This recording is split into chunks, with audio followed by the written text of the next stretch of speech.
오늘의 주요 뉴스입니다. 김형석 독립기념관장 임명에 반발하는 독립유공단체와 야당이 정부의 광복절 기념식에 불참 입장을 고수했습니다. 이종찬 광복회장은 MBN과 인터뷰에서 김 관장이 물러나지 않으면 참석하지 않을 것이라고 밝혔습니다. 댓글 조작 혐의로 피선거권이 제한됐던 김경수 전 경남지사가 광복절 특사로 복권됐습니다. 조윤선 전 문체부 장관과 현기환 전 정무수석 등 보수 정권 인사들도 복권 명단에 대거 포함됐습니다. 서울을 비롯한 전국 낮 기온이 36도를 넘어서며 오늘도 무더위가 기승을 부렸습니다. 이달 말까지 찜통더위가 이어지며 서울 열대야 최장 기간 기록도 깨질 것으로 보입니다. 경기도 안성에서 소감염병 럼피스킨이 올해 처음으로 발생했습니다. 아프리카 돼지열병 확진 사례까지 나와 폭염으로 이미 수많은 가축이 폐사한 축산 농가의 시름은 더 깊어졌습니다.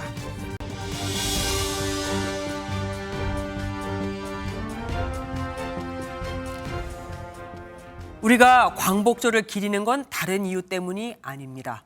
함께 기뻐하고 그 의미를 되새기며 통합과 화합의 자리를 만들기 위해서입니다. 그런데 올해는 분위기가 예년과 많이 다르죠. 독립유공자 단체와 야당이 정부가 주최하는 경축식에 참석하지 않겠다고 한 건데 이들은 정부가 뉴라이트 극우 성향의 김형석 신임 독립기념관장을 임명한 것에 대해서 반발하고 있습니다. MBN 취재진과 만난 이종찬 광복회장은 김 관장의 임명 이전에 대통령실에 3차례나 편지를 써서 반대했지만 묵살당했다고 주장했습니다. 이어 김 관장이 물러나지 않으면 경축식에 참석할 수 없다고 또 강조했죠. 김세희 기자가 이종찬 회장을 만나고 왔습니다. 이종찬 광복회장은 김형석 신임 독립기념관장이 물러나지 않으면 경축식에 참석할 수 없다는 점을 분명히 했습니다. 김형석 관장님의 임명을 철회하지 않으면 이제 더 이상 움직이지 않으시는 건지. 아마 100% 불가능하다고 얘기할 거예요. 대안이 없고 최대한으로 정부가 이게 잘못된 인사라는 것도 얘기를 하고. 임명에 앞서 대통령실에 김 관장의 인사에 반대하는 내용을 담은 편지를 3차례나 보냈지만 묵살당해 모욕감을 느꼈다고 밝혔습니다. 3개를 한꺼번에 보낸 건 아니고 페이스별로 제가 이게 이렇게 가면 더 안 되겠다 해서 위기감을 느껴서 보낸 거죠. 김 관장이 어제 기자회견을 열고 해명에 나선 것에 대해서도 일제시김 일정이 자신을 밀정이라고 하느냐며 부정적인 평가를 내놨습니다. 상식조차 없는 사람 같다는 생각. 이 위기의식을 전혀 느끼지를 않고 가장 편안하게 자꾸 얘기하는데 본인이 물러가는 태도를 보여야지. 또 광복회는 용산 대통령실 인근에서 김형석 독립기념관장 임명 철회를 요구하는 집회를 열고 압박을 이어갔습니다. MBN 뉴스 김세희입니다. 독립유공자 단체는 김형석 관장이 뉴라이트고 뉴라이트는 1948년 이승만 대통령에 의한 건국절을 주장하는 만큼 김 관장이 이 건국절을 추진할 수도 있다고 주장하고 있습니다. 하지만 대통령실은 건국절을 추진한 적도 없고 계획도 없다고 강조했죠. 윤 대통령은 민생이 어려운데 이런 논란이 무슨 도움이 되는지 모르겠다고 한 것으로도 전해졌습니다. 독립기념관장의 임명을 철회할 수는 없다 이겁니다. 이기종 기자입니다. 윤석열 대통령은 건국절 논란에 대해 먹고 살기 힘든 국민들에게 무슨 도움이 되겠느냐고 말한 것으로 전해졌습니다. 참모들에게 김형석 독립기념관장의 임명을 두고 벌어진 논란은 민생과 동떨어진 이념 논쟁이라고 지적했습니다. 사실상 임명 철회는 없다는 걸 밝힌 겁니다.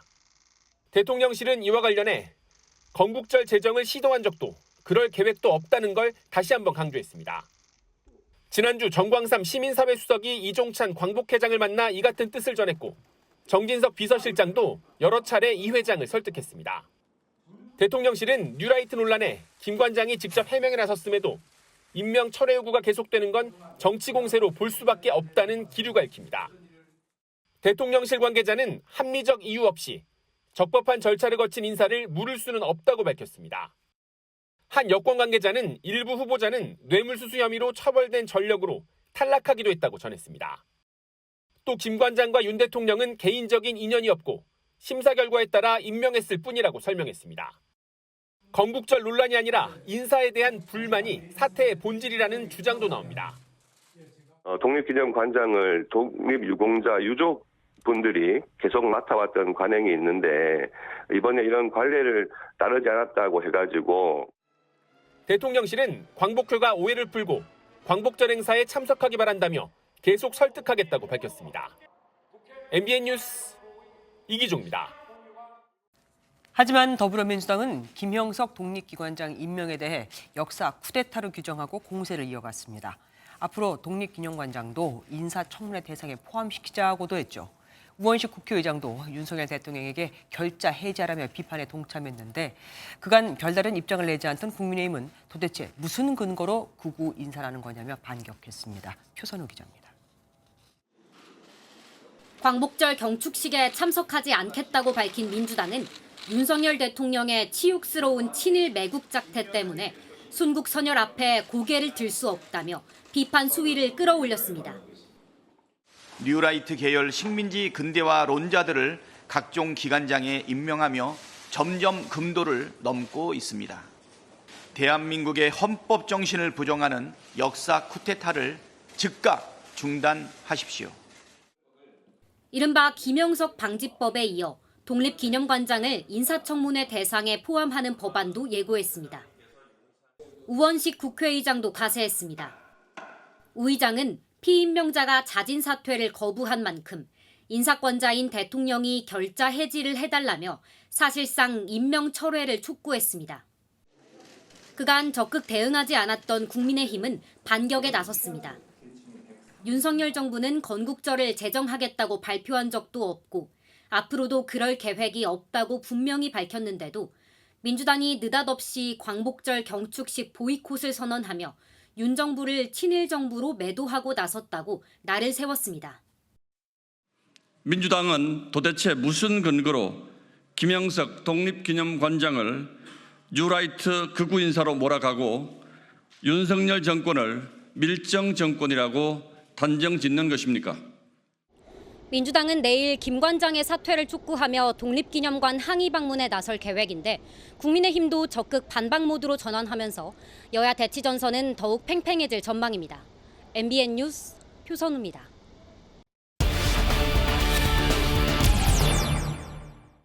김형석 독립기념관장 임명으로 촉발된 갈등이 반쪽 광복절 경축식으로 번지고 있습니다. 외교안보팀 강재묵 기자와 좀 더 자세히 살펴보겠습니다. 어서 오십시오.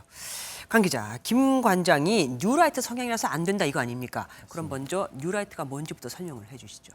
기존 보수와는 차별화되는 새로운 보수를 모토로 2000년대 중반 등장한 정치 세력을 일컫는 말입니다. 네. 한국의 뉴라이트들이 공통적으로 주장하는 내용들이 있는데요.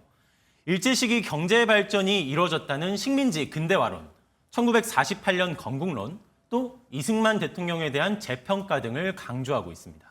그러니까 뉴라이트 성향인 사람을 다른 자리도 아니고 어떻게 독립기념관장에 임명하냐 이거 아닙니까? 맞습니다. 김 관장은 어제 기자회견을 열고 자신은 뉴라이트 성향이 아니라고 해명했습니다. 하지만 독립운동 단체들은 김 관장을 일컬어 친일, 보다 심하게는 극우 세력이라 표현하며 김 관장의 임명이 철회되어야 한다고 주장하고 있습니다.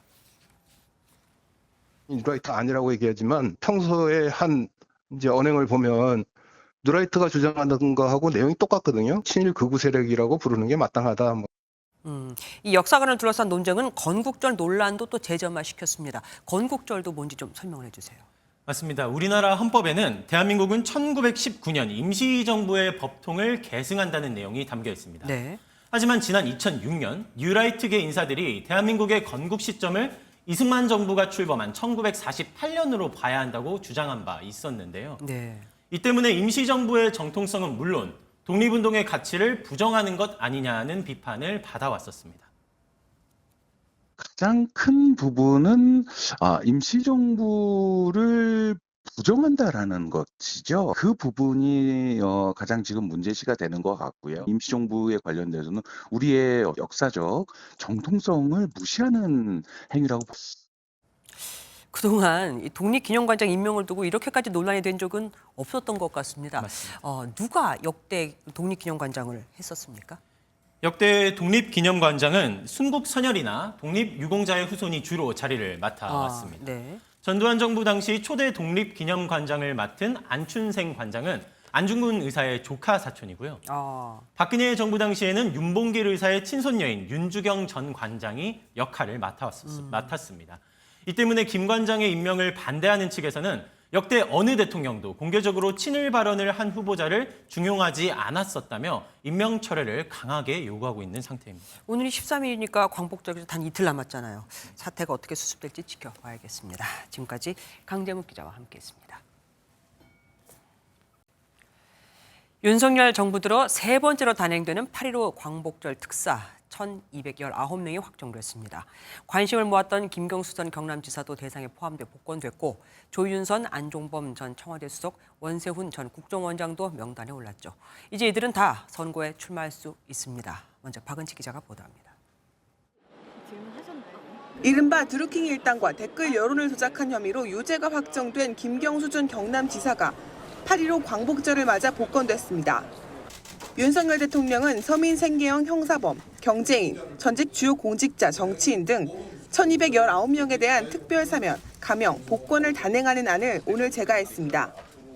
특별 사면과 복권 대상에는 국정농단 관련 사건으로 실형을 선고받은 조윤선, 현기환 전 정무수석, 안종범 전 정책조정수석 등 박근혜 정부 고위 관계자들과 이명박 정부 원세훈 전 국가정보원장도 포함됐습니다. 여론 왜곡 관련자들에 대해 여야 구분 없이 사면을 실시함으로써 정치적 갈등 상황을 일단락하고 김 전 지사는 드루킹 김동원 씨 일당과 함께 문재인 전 대통령의 당선을 위해 2016년 11월부터 댓글 여론을 조작한 혐의로 2021년 7월 대법원에서 징역 2년을 확정받아 지사직을 상실했습니다. 지난 2022년 12월 신년 특별 사면 대상이 됐지만 복권되지는 않아 2027년 12월까지 피선거권은 제한된 상태였습니다. 하지만 이번 복권으로 선거에 출마할 수 있게 됐습니다. 경제인 중에서는 미공개 정보로 주식 시세 차익을 거둔 혐의로 유죄를 확정받은 이동채 전 에코프로 대표 등이 사면됐습니다. 정부는 운전면허 등 행정제재 대상자 41만 7천여 명에 대한 특별 감면 조치도 실시하기로 했습니다. MBN 뉴스 박은치입니다. 결국 윤석열 대통령이 김경수 전 지사를 복권하면 안 된다는 한동훈 국민의힘 대표의 건의를 받아들이지 않은 게 됐죠. 한 대표, 공감하기 어렵다는 분들이 많을 것, 더는 언급하지 않겠다며 불편한 기색을 드러냈습니다. 반면 추경호 원내대표는 대통령의 결정을 존중한다고 말해 한 대표와 완전히 다른 반응을 보였습니다. 비교가 되죠. 정태진 기자가 보도합니다. 공식 입장을 내놓지 않던 한동훈 대표가 취재진 앞에 섰습니다. 윤석열 대통령이 김경수 전 지사 복권을 제거한 데 대해 이미 결정된 것이니 더 언급하지 않겠다면서도 기존 반대 입장을 굽히지 않았습니다. 공감하기 어렵다라고 생각하시는 분들이 많을 것 같습니다. 대통령의 고유 권한을 존중하냐는 질문에도 직접적인 답을 피했습니다. 제가 말씀 이미 드린 대로 해석하시면 될 것 같은데요. 당 지도부 내에서도 아쉬움이 터져나왔습니다. 여당과 좀 상의가 있어야 되지 않을까. 우리 내부가 너무 분열되고 또 대통령에 대한 어떤 실망이랄까. 당내 투톱인 추경호 원내대표는 대통령의 정치화합, 국민통합 의지라고 강조했습니다. 한동훈 대표와는 결을 달리한 겁니다.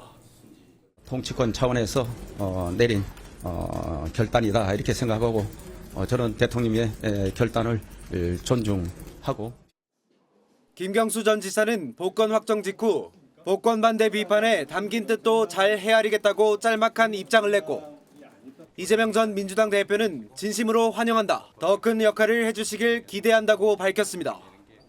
한동훈 대표가 이종섭 전 장관, 김건희 여사 관련 논란에 이어 복권 문제를 두고도 또 한 번 차별화를 뒀다는 해석과 함께 대통령의 결정에 대해 아쉬움을 드러내면서 윤한 갈등의 불씨는 여전하다는 분석이 나옵니다. MBN 뉴스 정태진입니다.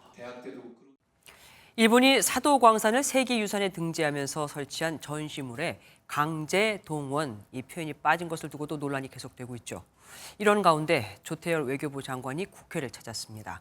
야당은 정부가 일본의 역사 왜곡에 동의한 굴욕 외교라고 비판했고 조 장관은 진전된 합의를 이끌어낸 것이라고 맞섰는데요. 여러분은 어떻게 생각하십니까? 이호정 기자가 보도합니다. 야당은 우리 정부가 사도광산 유산 등재 협상 과정에서 강제 동원 표현을 포기했다며 굴욕 외교라고 날을 세웠습니다. 강제 동원의 불법성 이런 것들이 빠져 있으면 안고 없는 찐빵 근본적인 역사 왜곡이 되는 거죠. 조태열 외교부 장관은 용어는 없지만 내용적으로 강제성 인정을 받아낸 것이라고 맞섰습니다. 강제성을 포기했다고 비판을 하시는데 저 강제성을 포기하지 않았습니다. 이행 조치를 확보했다는 측면에서 진전이 있다고 저는 자부하고 있습니다. 2015년 군함도 합의에서 강제성 표현을 얻어냈고 이번 합의에도 같은 표현이 이어지는 것이라고 봐야 한다는 게 외교부 입장입니다. 군함도 합의에 대한 실질적 조치까지 끌어냈다며 진전됐다고 평가하는 외교부와 후퇴한 합의라는 야당 간 평행선 공방은 이어졌습니다. 근데 이게 받아 마땅한 현물인가? 차라리 부도수표를 남발했다라고 국제사회에 어필하는 것이 마땅한 협상이 아니었나라는 생각을 해봅니다. 여당은 앞으로 합의 내용이 잘 이행될 수 있도록 만전을 기해달라고 당부하는 한편 부족한 건 정치권이 채워야 한다고 엄호했습니다. 제가 봤을 때는 잘된 것이라고 생각하고 강제라는 말을 거기에 박지 못했다는 것이 큰 불만이신 것 같은데 제가 그 5%는 제가 생각했을 때는 우리 정치권이 메꿔야 된다고. 야당 의원들은 모레 사도광산을 찾아 일본 정부의 강제 동원 적시를 요구할 계획입니다. MBN 뉴스 유호정입니다. 오고 가는 언제 매일 여의도는 전쟁 중 Talk to me. 정치 톡톡 시간입니다. 국회팀 정태훈 기자와 함께합니다. 어서 오십시오. 첫 번째 보겠습니다. 역지사지 필요, 누구에게나 필요한 말인데 정치 뉴스잖아요. 누가 누구한테 한 말입니까? 국민의힘 당대표에 출마했었죠. 윤상현 의원이 국민의힘 내부에 두고 작심 발언을 했습니다. 네. 대통령 사면 복권에 대해 아시타비, 그러니까 나는 옳고 다른 사람은 틀렸다가 아닌 역지사지, 입장 바꿔 생각해봐야 한다는 겁니다. 그러니까 사면 복권 얘기면 김경수 전 경남지사 얘기겠네요. 맞습니다. 한동훈 대표가 이 반대 의견을 내비치며 당정 갈등이 노출된 상황에 대해 조언한 겁니다. 네. 그러면서 문재인 전 대통령이 박근혜 전 대통령을 사면 복권하고 윤석열 대통령이 이명박 전 대통령을 사면 복권한 점을 거론했습니다. 네. 윤 의원은 대통령은 여당 대표가 아닌 국가 원수이자 최고 통치권자라면서 이 당파성을 떠나 국민 통합과 또 여야 협치를 위한 큰 생각 속에서 움직인다고 강조했습니다. 사실 이 복권이 당초 친명계의 분열을 노린 것 아니냐는 얘기가 나왔었잖아요. 그렇죠. 그러면 민주당 내 분위기는 지금 어떻습니까? 그런데 예상과는 달리 환영 일색입니다. 아하, 그래요? 이재명 민주당 대표 후보는 물론 또 다른 잠룡 김동연 경기지사도 진작에 이루어졌어야 할 복권이라며 반가움을 표한 건데요. 그런데 오늘 사면 복권 대상자 김 전 지사뿐이 아니죠. 국정농단 관련 사건으로 실형을 선고받았던 조윤선 현기환 전 정무수석 그리고 원유철 전 의원 등도 사면 복권됐는데 상대적으로 관심은 덜 받았습니다. 민주당은 여기에 꼼수가 있다고 봤고요. 용서받을 수 없는 범죄자들의 이름 옆에 또다시 김경수 전 지사를 끼워 넣어 국정농단 적폐 세력의 범죄 세탁에 물타기 꼼수를 벌였다는 사실입니다. 다음 보겠습니다. 네. 어제 다뤘던 정봉주 민주당 최고의원 후보 아닙니까? 맞습니다. 네. 어제 기자회견에서 기억하시겠죠? 친명 세력을 겨냥한 듯 이재명 파리들을 척결하겠다 각을 세우면서 논란의 중심에 섰잖아요. 나머지 최고위원 후보들의 반발이 꽤나 거셉니다. 김병주 후보는 앞뒤가 다르고 이재명 대표 공격에만 몰두하는 자들이야말로 진짜 이재명 대표를 파는 자 아니냐고 맞섰고 강선우 후보는 더 많이 이재명을 팔겠다고 비꼬기도 했습니다. 정 후보 오늘은 그럼 조용히 지나갔습니까? 또 그렇지만은 않습니다. 이재명 후보에 대한 애정이었다며 진화에 나섰는데요. 현재 최고위원 후보들의 누적 득표율이 1위와 8위를 제외하면 10에서 15%대에 몰려 있습니다. 이번 논란이 전당대회 결과에 얼마나 영향이 끼칠지 관심이 쏠리는 대목입니다. 예, 다음 보겠습니다. 윤석열 집사? 집사라뇨? 무슨 말입니까? 네, 보시다시피 이제 검찰이 과거 윤석열 대통령 명예훼손 사건 수사를 이유로 야당 정치인 등 대규모 통신 조회를 한 사실이 알려지면서 민주당을 중심으로 통신 사찰 논란이 일고 있죠. 그렇죠. 조국혁신당 대표도 공세에 가세했습니다. 조 대표는 SNS에 전화번호를 바꿔서 몰랐는데 이 통신사에 직접 문의하니 아니나 다를까 내 것도 가져갔다면서 통신조회 확인서를 함께 게시하기도 했는데요. 네. 이번 대대적 통신조회에 대해서는 정권의 비판적인 언론인과 정치인의 네트워크를 파악하기 위한 것이라고 규정했는데요. 그러면서 검찰을 두고 윤 대통령 개인의 집사라며 문을 닫아야 한다고 비판한 겁니다. 네, 여기까지 듣겠습니다. 지금까지 국회팀 정태훈 기자와 함께했습니다. 파리올림픽 배드민턴 금메달리스트 안세영 선수가 이번 달 출전 예정이던 국제대회에 모두 다 불참하겠다고 밝혔습니다. 작심 발언의 후폭풍 때문일까요? 김문영 기자가 취재했습니다. 안세영은 최근 대한배드민턴협회에 공문을 보내 이달 세계배드민턴연맹 월드투어 슈퍼 750 일본 오픈과 슈퍼 500 코리아 오픈에 불참한다는 의사를 전했습니다. 무릎과 발목의 부상으로 4주가량의 휴식이 필요하다는 입장입니다. 사유는 부상이라고 되어 있고요. 그 진단서와 같이 함께 첨부되어 있습니다. 당초 디펜딩 챔피언 자격으로 2대회를 뛸 예정이었지만 금메달 획득 직후 내놓았던 작심 발언과 그에 따른 후속 상황이 이번 불참 결정과 무관하지 않다는 분석이 나옵니다. 시대가 변한 만큼 저는 따라와야 된다고 생각을 하거든요. 다른 나라 선수들을 보고 저도 느끼는 게 많은데. 안세영은 선수 부상에 대한 안일한 태도와 후원 계약, 국제대회 출전의 제한 등을 직격하며 대표팀과의 결별까지 내비쳤습니다. 올림픽 출전 선수 가운데 2대회에 불참 의사를 밝힌 선수는 현재로서는 안세영이 유일합니다. 참석이 의무인 대회에 안세영이 불참 의사를 밝힘에 따라 세계배드민턴 연맹이 적절성 등을 따져 페널티 면제 여부를 결정할 예정입니다. MBN 뉴스 김문영입니다. 서울 강남 한복판에서 음주운전을 하다 사고를 내고 도주한 남성들이 잇따라 붙잡혔습니다. 차를 버리고 도망친 뒤 이온 음료를 마시거나 음주 측정을 아예 거부하는 등 행태도 다양했습니다. 안정문 기자가 보도합니다. 캄캄한 밤 택시가 멈춰서고 한 남성이 차에서 내립니다. 술에 취한 듯 비틀거리던 남성은 편의점에서 산 이온 음료를 마시기 시작했는데 경찰관이 다가와도 수차례 더 들이켭니다. 지난 7일 새벽 4시 50분쯤 서울 서초동에서 만취 상태로 운전하다 사고를 내고 달아났던 20대 남성 A씨가 1.5km가량 떨어진 곳에서 검거되는 모습입니다. 에어백이 터질 정도면 얼마나 세게 맞는지 아시겠죠? 차에서 누가 내리더라. 나는 남배로 봤어요. 건너서 가는 거예요. 차량은 공사장 외벽을 들이받았는데요. 사고 충격으로 부서진 차체 일부가 여전히 현장에 남아 있습니다. 경찰은 사고 후 약 1시간 만에 A씨를 발견해 음주 측정을 했는데 A씨의 혈중 알코올 농도는 면허 취소 수준이었습니다. 지난 11일 새벽 서울 논현동에서도 30대 남성 B씨의 차량이 가게 입간판을 들이받고 달아나려다 피해 점주에게 붙잡혔습니다. 가려는 거를 제가 잡았죠. 가만히 뒀으면 다른 이제 가게도 사고를 낼 수도 있고 인명사고 날 수도 있을 것 같고. B씨는 출동한 경찰에게 음주 측정을 거부한 혐의로 체포됐고 이후 경찰 조사에서 술을 많이 마셨다고 털어놓은 것으로 전해졌습니다. MBN 뉴스 안정모입니다. 경찰서 10곳에서 40대 지명수배범 1명을 뒤쫓고 있습니다.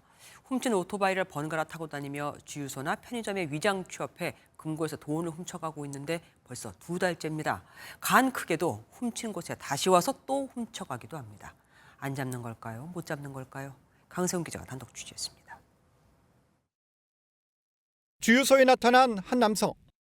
사무실로 들어가더니 금고에서 현금을 훔쳐 달아납니다. 그런데 이 남성, 주유소 직원입니다. 돈을 훔칠 목적으로 위장 취업해 이 같은 범행을 저지른 겁니다.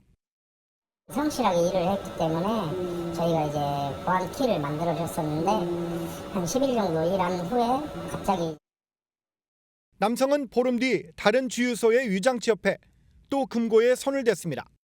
그리고 도주했다가 이틀 만에 다시 나타나 짐을 챙기면서 금고의 돈을 또 훔쳐갔습니다. 잘못했다고 용서를 구하면은 넘어가려고 했는데 전화해보니까 번호가 바뀌었더라고요. 그래서 계획된 거다 싶어서 경찰에 신고를 했죠. 남성이 위장 취업해 주유소 금고를 턴 곳은 하나같이 주인이 상주하지 않는 셀프 주유소였습니다. 남성은 경찰이 쫓는 지명 수배자였습니다. 훔친 오토바이를 번갈아 타고 다니며 편의점의 금고도 털었습니다. 지금 저희가 특정은 했어요. 그래가지고 지금 추적 중에 있는데 주거가 없어요. 그리고 잡기가 진짜 힘들어요. 호남과 충청 지역 경찰서 10곳이 남성을 쫓고 있지만 벌써 2달째 도피 중입니다. MBN 뉴스 강세훈입니다. 단독 보도 이어드립니다. 얼마 전 러시아 선원이 다른 사람의 여권과 상륙 허가증으로 부산 시내를 활보하고 다닌 사실이 뒤늦게 알려졌습니다. 한마디로 국경이 뚫린 거죠. 그런데도 항만 보안 직원은 여권 사진과 얼굴이 너무 닮아서 식별을 못했다고 합니다. 그럼 이를 찾아낸 경찰은 어떻게 본인 여권이 아닌 걸 알았을까요? 박상호 기자가 단독 취재했습니다. 부산 감천항의 한 부두입니다. 지난달 28일 이곳에 정박한 외국계 선박에서 30대 러시아 선원이 상륙 허가를 받고 부두 밖으로 빠져나갔습니다. 이 선원은 술에 취해 길에서 잠이 들었습니다. 신고를 받고 출동한 경찰이 신분을 확인했더니 남의 여권으로 몰래 나온 선원이었습니다. 알고 보니 다른 선원의 여권과 상륙 허가증을 내밀고 부두를 빠져나온 상태였습니다. 문제는 출입국 당국이 이를 전혀 알아채지 못했다는 점입니다. 당국의 해명은 더 황당합니다. 여권 주인과 너무 닮아서 의심할 여지가 없었다는 겁니다. 상당히 유사해서 사람이 보기에는 판단하기 어려울 것이라고 저희뿐만 아니라 관계기관에서도 그렇게 얘기를 같이 했습니다. 지난 5일에도 인근 동편부두에서 외국인 선원이 같은 식으로 무단 이탈을 시도한 사실이 확인됐습니다. 자칫 밀수나 밀입국으로 이어질 수 있는 심각한 상황이지만 항만의 보안 시스템은 허술하기 짝이 없습니다. 부산항 부두 20곳 가운데 여권 판독기가 설치된 곳은 6곳에 불과합니다. 나머지는 눈대중으로 여권 사진과 대조해 신분을 확인하는 게 전부입니다. 판독기가 있어도 재구시를 못하는 곳이 많습니다. 전원을 넣어봐도 작동이 안 되고요. 그게 무슨 기계인지도 모르는 사람도 많고요. 법무부는 뒤늦게 관계기관 회의를 소집하고 보안 장비 점검에 나섰습니다. MBN 뉴스 박상호입니다. 물건을 가지고 도망가거나 문제가 생기면 내 가족의 모든 신상을 마약 밀수에 사용하는 데 동의합니다. 이런 무시무시한 충성 맹세를 하고 이를 녹화까지 해서 주민등록 등 초본과 함께 보낸 이들이 있습니다. 해외에서 밀수하는 각종 마약을 전국에 유통하는 사람들이었죠. 고액 아르바이트를 모집한다는 글을 보고 갔다가 범행에 가담한 겁니다. 윤기란 기자가 보도합니다. 오늘부터 팀의 지게로 일하게 된 물건을 가지고 도망가거나 문제가 생길 시 제 집에 마약 배달이 오는 것에 동의하며 가족의 모든 신상을 마약 밀수에 사용하는 데 동의합니다. 마약 운반자들이 스스로 찍은 영상입니다. 본인 신분증을 들고 범행에 문제가 생기면 책임을 지겠다는 이른바 충성 맹세입니다. 이 영상은 가족관계 증명서와 주민등록 등초본과 함께 텔레그램을 통해 범죄 조직에 전송됐습니다. 온라인에서 고액 아르바이트를 모집한다는 글을 본 20대 사회초년생들이 몰려들었습니다. 이렇게 운반책을 모집한 밀수꾼들은 태국과 베트남에서 확보한 마약을 생리대나 브레이지어 등에 숨겨 국내로 반입했습니다. 충성 맹세를 마친 운반자들은 단란주점부터 주택가까지 장소를 가리지 않고 전국 각지로 나르고 던졌습니다. 경찰은 이들 조직으로부터 필로폰부터 대마와 케타민, 엑스터시, LSD 등 9억 원어치 마약을 압수했습니다. 밀수꾼과 운반자를 비롯해 투약 사범 등 86명을 검거한 경찰은 해외에 있는 총책과 아직 붙잡지 못한 조직원들을 추적하고 있습니다. MBN 뉴스 윤기란입니다. 새벽에 초록불 신호에 횡단보도를 건너던 20대가 SUV에 치여 숨졌습니다. SUV 탑승자 전원이 술을 마신 것으로 확인됐는데 문제는 모두가 운전을 안 했다고 주장한다는 겁니다. 3명이 타고 있었고 사람은 치였는데 운전한 사람은 없는 거죠. 김영현 기자가 보도합니다. 한 남성이 횡단보도 방향으로 걸어갑니다. 전조등을 켠 SUV가 빠른 속도로 내달리더니 횡단보도를 건너던 남성을 그대로 들이받습니다. 잠시 뒤 SUV는 갓길에 주차된 버스를 들이받고 한쪽으로 넘어집니다. 사고 충격으로 SUV는 연석을 넘어 이 가로수를 들이받은 뒤에 멈춰섰습니다. 소리가 깍둑할 정도 엄청 어마어마하게 컸고 차가 이 건물을 들이받은 줄 알았는데 그렇게 사고가 난 거죠. 초록불 신호에 횡단보도를 건너던 20대 남성은 현장에서 숨졌습니다. SUV에 타고 있던 20대 남성과 캄보디아 국적의 남성 2명도 부상을 입었습니다. 불법 체류자 신분의 캄보디아인 1명은 사고 직후 도주했다 경찰에 붙잡혔습니다. 음주 측정 결과 3명 모두 술을 마신 것으로 나왔고 이 가운데 한국인과 도주 캄보디아인은 면허 취소 수준이었습니다.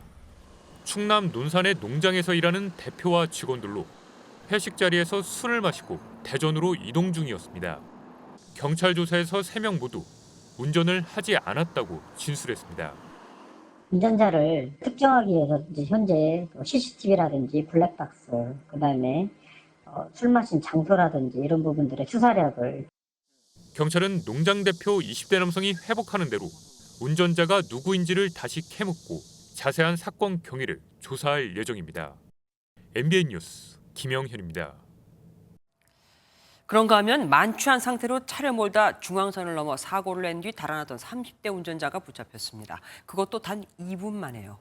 주변을 지키고 있던 경찰에게 딱 걸린 건데 어떻게 알고 경찰은 거기 미리 가 있었을까요?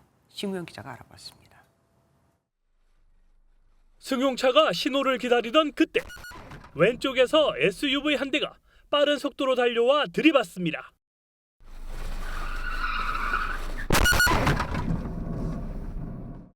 강한 충격에 범퍼가 떨어지고 승용차가 뒤로 밀리지만 SUV 차량은 그대로 달아납니다. SUV 차량은 사고 직후 구호 조치는커녕 오히려 50m가량을 역주행해 골목으로 사라졌습니다. 그런데 마치 기다린 듯 주변에 있던 순찰차가 사이렌을 켜고 추격에 나섭니다. 지하철도 쪽 대로 방면으로 도주 중입니다. SUV 차량은 결국 2분 만에 붙잡혔습니다. 술을 마신 채 차에 타는 모습을 관제센터에서 CCTV로 지켜보다 경찰에 신고한 겁니다. 관제센터에 있는 직원분이 술 취한 사람이 운전하는 것 같다라는 그런 내용으로 112 신고를 해주셨고 음주 의심 차량이 도주를 해서 사고를 냈고 그 다음에 경찰관이 검거를 하게. 30대인 운전자는 혈중 알코올 농도 0.131% 면허 취소 수준의 만취 상태였습니다. 경찰은 특정범죄 가중처벌법상 도주치상, 음주운전 혐의로 남성을 불구속 입건했습니다. MBN 뉴스 심호영입니다. 오늘 서울은 한낮 기온이 36.4도까지 치솟으며 올여름 들어 가장 더웠습니다. 광복절이 지나면 좀 나아질까 싶지만 이 찜통 더위는 쉽사리 물러나지 않을 거라고 합니다. 강세형 기자입니다. 폭염이 덮친 시장에서 상인이 분주하게 과일을 팝니다. 햇볕 아래에 계속 서 있다 보면 마치 찜통 안에서 일하는 것 같습니다. 그냥 얼음물 마시고 그냥 버티는 것밖에 없어요. 빨리 퇴근하려고 빨리 판매하고. 서울 낮 최고 기온은 무려 36.4도. 올 여름 들어 가장 높았습니다. 한낮 도로의 표면 온도는 50도를 넘어섰습니다. 뜨거운 공기에 지표면 열기까지 더해져 조금만 서 있어도 땀이 났습니다. 요새는 지금 땀이 줄줄 흐르기 때문에 더워서 이제 땀 닦으려고 갖고 왔습니다. 열대야도 23일째 이어지고 있습니다. 최장 열대야 기록은 2018년 26일인데 이번 주말 이 기록을 넘어설 것으로 보입니다. 24시간 내내 이어지는 더위에 전력 수요도 폭증했습니다. 오후 들어 전력 수급이 95기가와트를 넘어서며 역대 최고치를 기록했습니다. 광복절이 지나도 더위가 기승을 부릴 전망이라 전력 수요는 계속 높게 유지될 것으로 보입니다. 당분간 최고 체감온도 35도 내외의 무더운 날씨와 서쪽 지역과 해안을 중심으로 열대야가 이어지겠으니 무더위 속 곳곳에서 정전이 일어나고 있어 생수나 전등을 준비하는 등 피해가 없도록 대비가 필요합니다. MBN 뉴스 강세현입니다. 오늘부터 개학한 학교 많죠. 코로나19 확산 우려도 커졌습니다. 그래도 학생은 아프면 마음 편히 쉴 수나 있죠. 문제는 직장인들입니다. 이제는 의무 격리가 아니라서 직장인들은 아파도 출근을 하거나 개인 연차를 사용해야 합니다. 며칠을 쉬는지도 감이 안 오고요. 명확한 유급 병가 규정이 없기 때문입니다. 신용수 기자가 취재했습니다. 서울 동대문구의 한 고등학교 앞입니다. 최근 코로나19가 재확산하면서 개학 첫날부터 결석하는 학생이 나왔습니다. 저희 반에 안 온 친구가 있었고 선생님들이 코로나를 대비해서 마스크를 쓰시고 수업을 하는 분위기. 코로나19는 법정 감염병으로 결석하더라도 완치 판정을 받을 때까지 출석이 인정됩니다. 하지만 학생과 달리 직장인은 아프더라도 쉬기가 어렵습니다. 애초에 유급 휴가에 대한 명확한 규정이 없었던 데다 격리 의무 해제로 정부의 한시적인 유급 휴가 지원도 없어졌기 때문입니다. 때문에 회사가 출근이나 개인 연차 사용을 강요하는 경우가 많아졌습니다. 한 39.5도까지 올라간 적도 있는데 회사에서는 강제로 출근하라는 뉘앙스로 얘기를 하고 정원하지 않을 경우에는 월차를 강제로 사용하라. 규정 공백으로 현장 혼란이 커지면서 의료계는 전염병 확산 방지를 위해 유급병가제가 필요하다고 제안했습니다. 직장 내에서도 이제 집단 발병 사례들도 사실 보고가 되고 있기는 하거든요. 아프면 쉰다라는 부분들이 정착돼야 된다 그랬는데 언제 끝났는지 모르게 갑자기 이제 예전으로 다 돌아가고 있어요. 고용노동부는 확산세를 더 지켜본 뒤 질병관리청 등과 대책을 논의한다는 계획입니다. MBN 뉴스 신용수입니다. 미국 트럼프 전 대통령은 임기 내내 X의 전신인 트위터를 정책 홍보와 경쟁자 공격에 적극 활용해왔지만 2021년 의회 의사당 난입 사건 이후 트위터 계정이 폐쇄돼 활동이 금지됐죠. 이후 트위터를 인수한 일론 머스크가 트럼프의 계정을 복원해줬지만 트럼프는 이를 이용하지 않다가 오늘 다시 활동을 재개했습니다. 이 머스크와 대담을 한 겁니다. 여기서 북한 김정은 위원장과 잘 지내는 게 이득이라고도 했죠. 양측의 만남을 두고 돈과 표의 맞교환이라는 말도 나옵니다. 워싱턴에서 최중락 특파원입니다. 트럼프 전 미국 대통령과 일론 머스크 X 대표이자 테슬라 최고 경영자와의 온라인 대담. 트럼프 전 대통령은 핵무기를 보유한 북한 김정은 위원장을 언급하며 잘 지내는 것이 이득이라고 강조했습니다. I know President Xi, I know Kim Jong-un of North Korea, I know every one of them. And let me tell you, people say, oh, this is terrible. He said, I'm not saying anything good or bad. They're at the top of their game. 인류의 최대 위협은 지구 온난화가 아니라 핵 온난화라고도 주장했습니다. You know, the biggest threat is not global warming, where the ocean's going to rise, want anything to happen with stupid people like Biden. You know, Biden did something with Russia. 이날 X를 통해 중계된 대담은 기술적 문제로 40분 늦게 시작되면서 대규모 디도스 공격 가능성이 제기됐습니다. X의 전신인 트위터는 트럼프 전 대통령이 지난 대선 결과를 인정하지 않고 폭도를 지지하자 영구 퇴출한 바 있습니다. 하지만 머스크가 트위터를 사들이고 트럼프 계정을 복원시키면서 영향력 복원에 나섰다는 분석입니다. 특히 트럼프 전 대통령도 트루스 소셜 팔로워는 750만 명인데 반해 X는 8,800만 명으로 파급력이 10배 이상이라는 점을 재선에 활용할 것으로 보입니다. 그동안 서로를 부정했던 트럼프와 머스크가 자기 모순을 표와 돈으로 맞바꾸면서 이번 대선에서 어떤 영향을 미칠지에도 관심이 쏠리고 있습니다. 워싱턴에서 MBN 뉴스 최중락입니다. 중국에서 배달원에 대한 경비원의 갑질 논란은 어제 오늘 일이 아닙니다. 이번에는 아파트 화단을 밟았다는 이유로 오토바이 열쇠를 빼앗고 무릎을 꿇린 사실이 알려지면서 분노한 동료 배달원들이 집단 시위에 들어갔습니다. 윤지원 기자입니다. 배달원 수백 명이 거리로 나와 사과를 요구하는 시위를 벌입니다. 공안들이 대거 출동해 시위대를 저지하며 한동안 대치는 계속됐습니다. 발단은 경비원이 배달원의 무릎을 꿇린 일이었습니다. 현지 시각 어제 정오쯤 중국 항저우의 한 빌딩에서 음식 배달원이 화단을 밟았다는 이유로 경비원이 오토바이 열쇠를 빼앗은 채 벌금을 요구하고 무릎을 꿇린 겁니다. 이 사실이 알려지자 동료 배달원들이 몰려들었고 시위로 이어졌습니다. 중국에서 배달원에 대한 경비원의 갑질 논란은 이번이 처음이 아닙니다. 아파트 경비원이 올가미를 사용해 배달원의 발목을 잡아 논란이 된 적도 있습니다.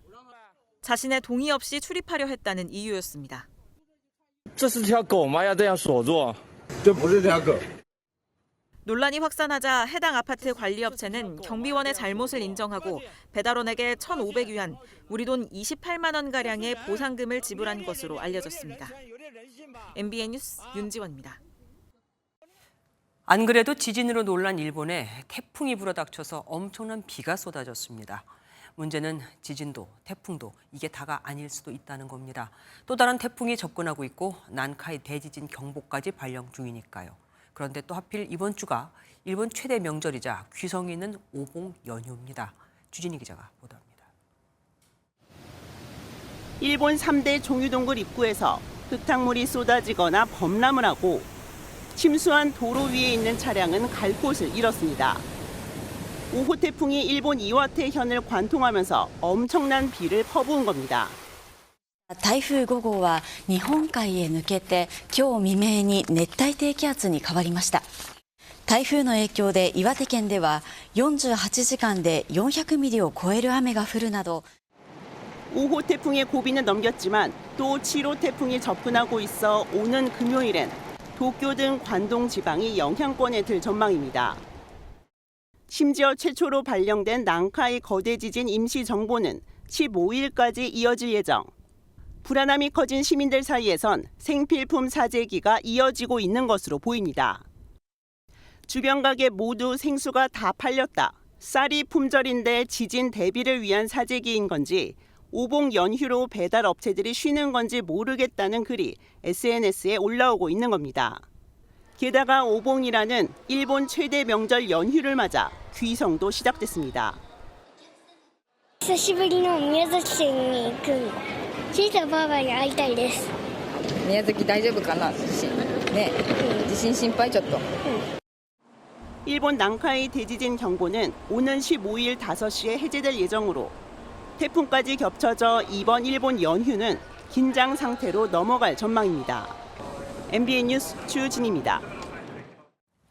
그리스에서는 이틀 전 발생한 산불이 강풍을 타고 삽시간에 번지면서 이 불길이 축구장 4만 개 면적을 다 태우고 수도 아테네 턱 밑까지 올라붙었습니다. 사상자도 속출하면서 그리스 정부가 결국 유럽연합에 지원을 요청했습니다. 이교욱 기자가 보도합니다. 한 여성이 불타고 있는 집 앞에 앉아 오열합니다.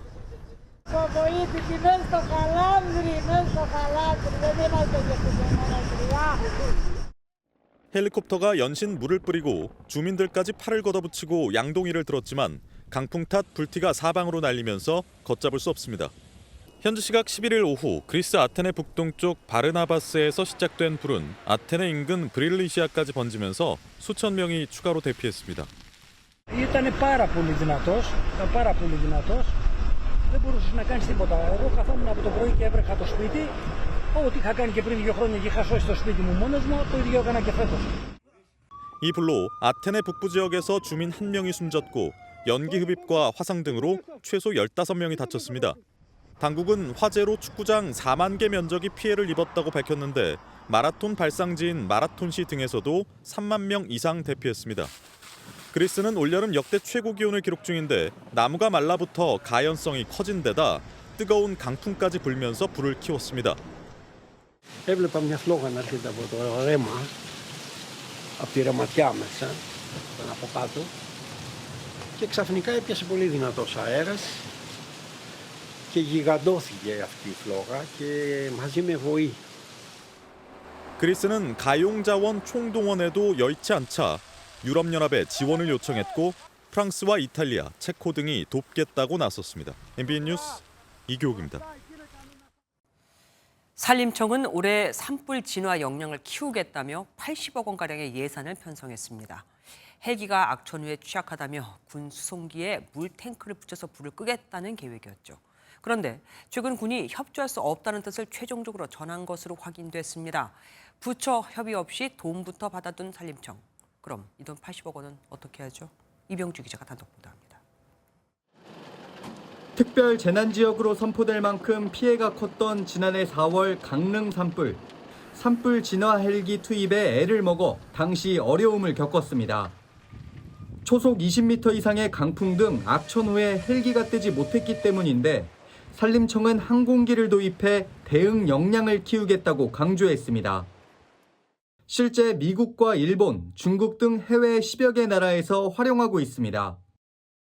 외국에 사는 저희가 지금 벤치마킹을 하려고 그러는데 국방부하고 협의해서 C-130 등 그 고정위 헬기에다가 10,000리터 이상 되는 물탱크를 달아서 이를 위해 산림청은 올해 예산으로 80억을 확보하고 군 수송기에 붙일 물탱크를 만든다는 계획이었는데 최근 국방부가 협조할 수 없다는 최종 결론을 낸 것으로 확인됐습니다.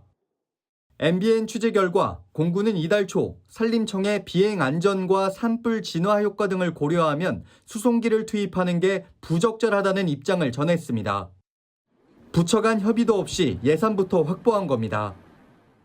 정부 입장에서 각종 사고나 재난에 대응책을 강구하는 것은 속도를 냈지만 정작 부처 간에 조율돼야 할 이견에 있어서는 너무 미흡한 것 같다.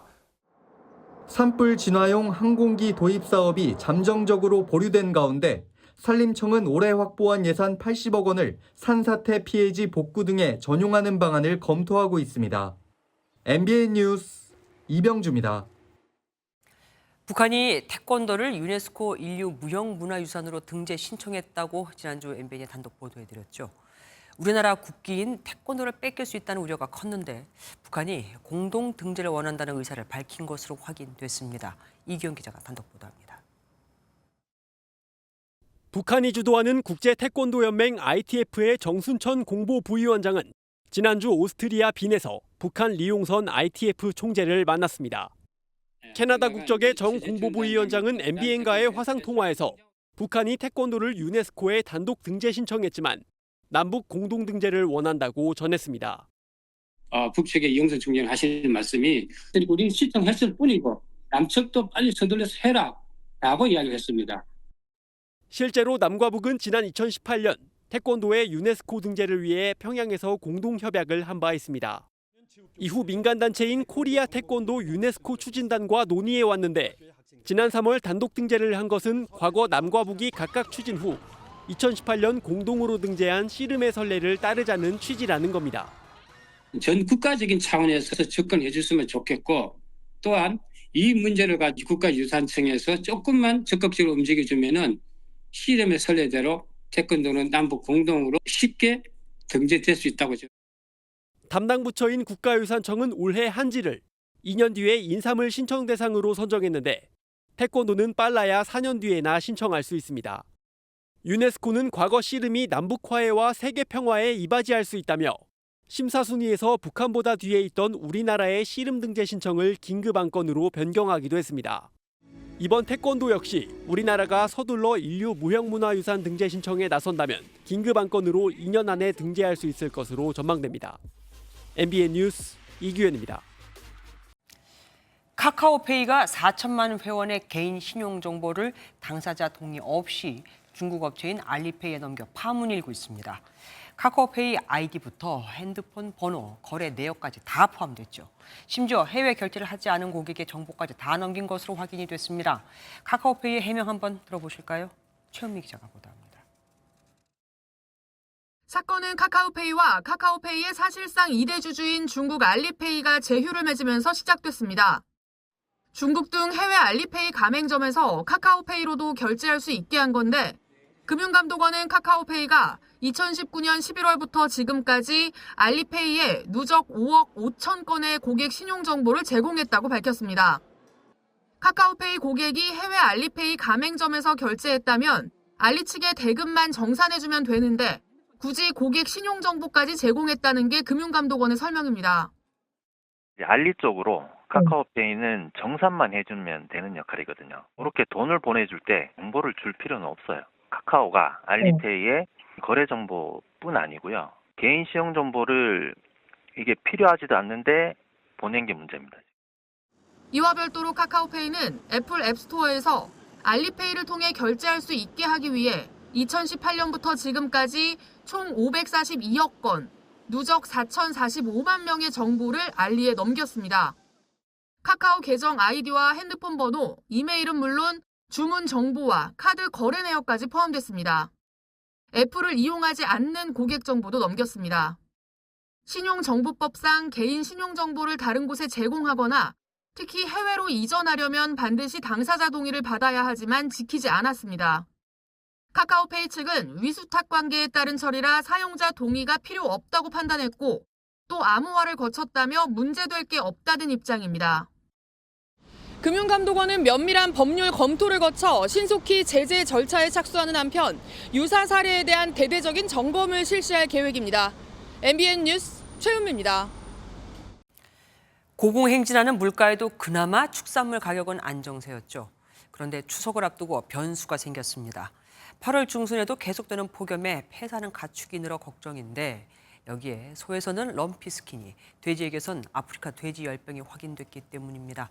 다 걸리면 살처분해야 하는 법정 감염병입니다. 이승훈 기자가 취재했습니다. 대형 방역 차량이 축사 안쪽으로 소독약을 살포합니다. 축사에서 나오는 차량에도 방역 요원들이 꼼꼼하게 소독을 진행합니다. 경기 안성시의 한 한우 농가에서 올해 첫 럼피스킨이 발생해 방역 당국이 긴급 조치에 나선 겁니다. 럼피스킨에 감염되면 고열을 동반한 피부 혹 등의 증상이 나타나는데 폐사율이 10% 이하로 낮아도 우유 생산량 감소 등의 피해를 줘 일종 가축 전염병으로 지정돼 있습니다. 정부는 증상이 나타난 소 6마리를 살처분하고 주변 10여 개의 시군도 소독에 나서기로 했습니다. 럼피스킨이 발생한 농가는 현재 출입이 통제된 상태인데요. 전파를 막기 위해 안성을 비롯한 주변 시군에는 48시간 동안 이동을 중지하라는 명령이 내려졌습니다. 아프리카 돼지열병 ASF도 한 달 만에 또 경북 영천시 한 양돈 농장에서 발생했습니다. 올해만 7번째입니다. 정부는 무더위로 가축 폐사가 늘어나는 상황에서 전염병까지 확산 조짐을 보이자 방역 조치 강화에 나섰습니다. 폭염이 길어지면서 폐사한 가축 수는 전국적으로 150만 마리를 넘어섰습니다.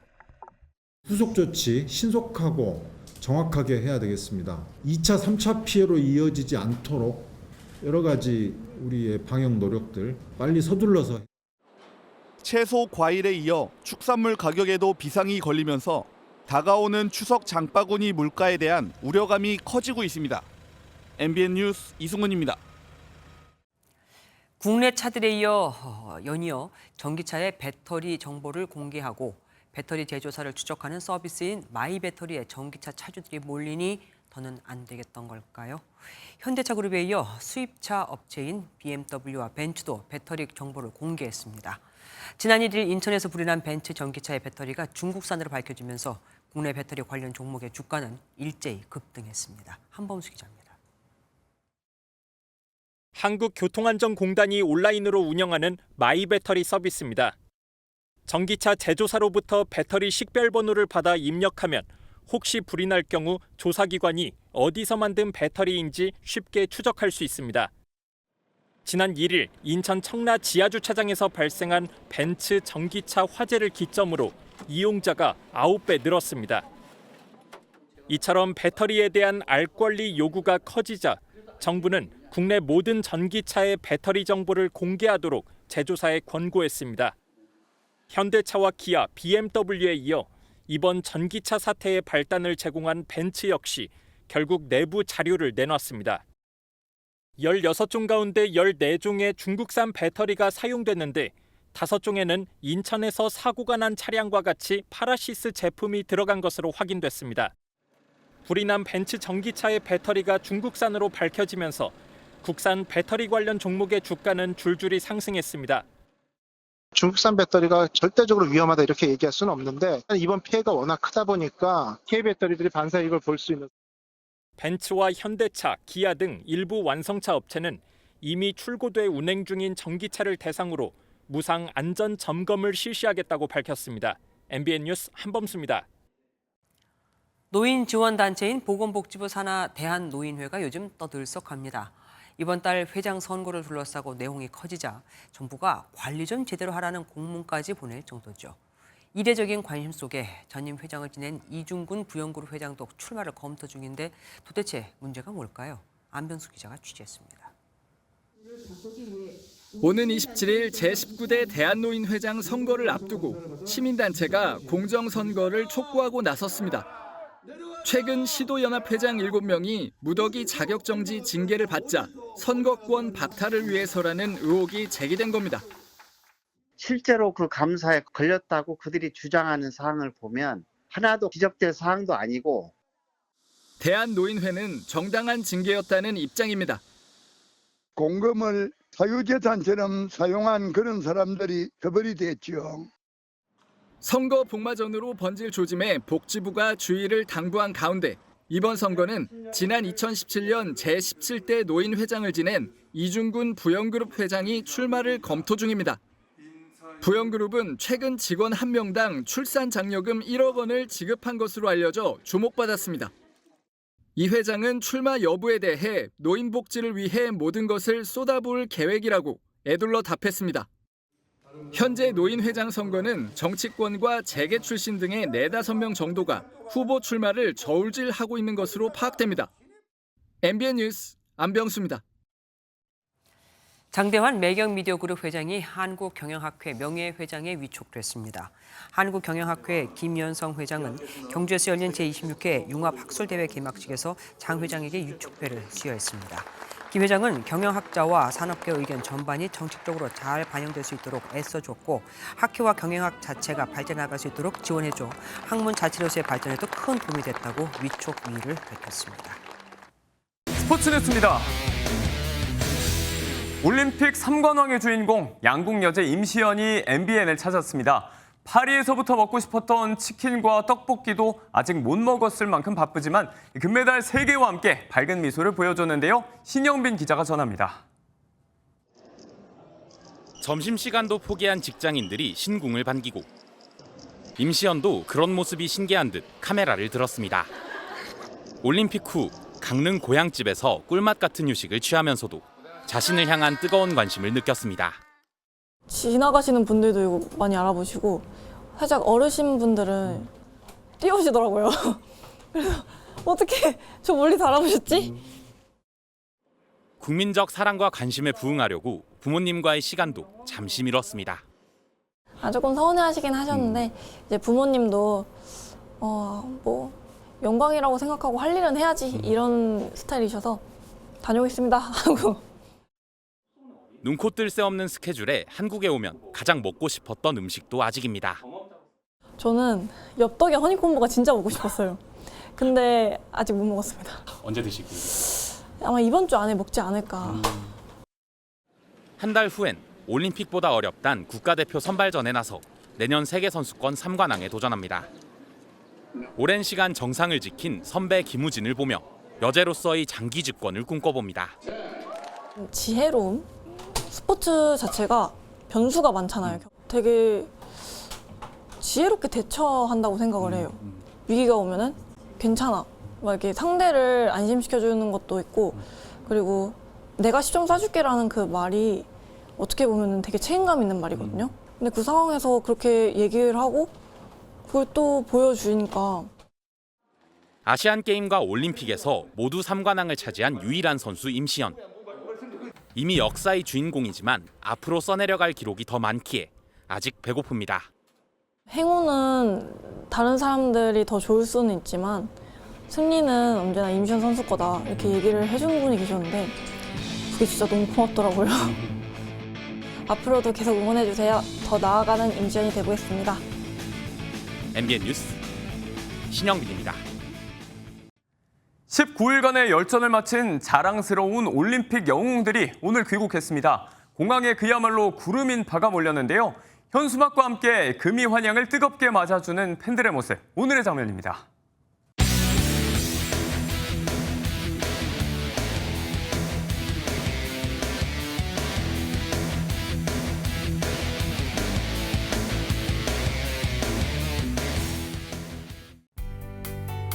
연일 극심한 폭염에 많이 지치시죠. 내일은 삼복더위의 끝을 알린다는 말복이지만 맑은 하늘에 기온과 습도가 모두 높아 매우 무덥겠습니다. 전국적으로 폭염특보가 계속되고 있고 서울의 한낮 기온은 35도, 경북 김천은 36도까지 지속됐습니다. 대기 불안정에 의해 내일 중부와 호남 지역으로는 오후 한때 천둥번개를 동반한 소나기가 오는 곳이 있겠습니다. 양은 많게는 60mm가 예상됩니다. 내일 구름 사이로 자외선이 매우 강하게 내리쬐겠고 제주도에는 가끔 비가 내리는 곳이 있겠습니다. 오늘 밤 사이에도 서쪽 지역과 해안가를 중심으로는 열대야가 나타나겠습니다. 서울이 27도로 오늘 밤에도 후텁지근하겠고요. 중부지방 낮 기온은 서울과 춘천, 대전이 일제히 35도까지 오르겠습니다. 남부지방 낮 기온도 전주 35도, 광주 34도까지 올라서 오늘만큼 무덥겠습니다. 이번 광복절을 지나서 다음 주에도 극심한 폭염이 계속될 전망입니다. 내셨습니다.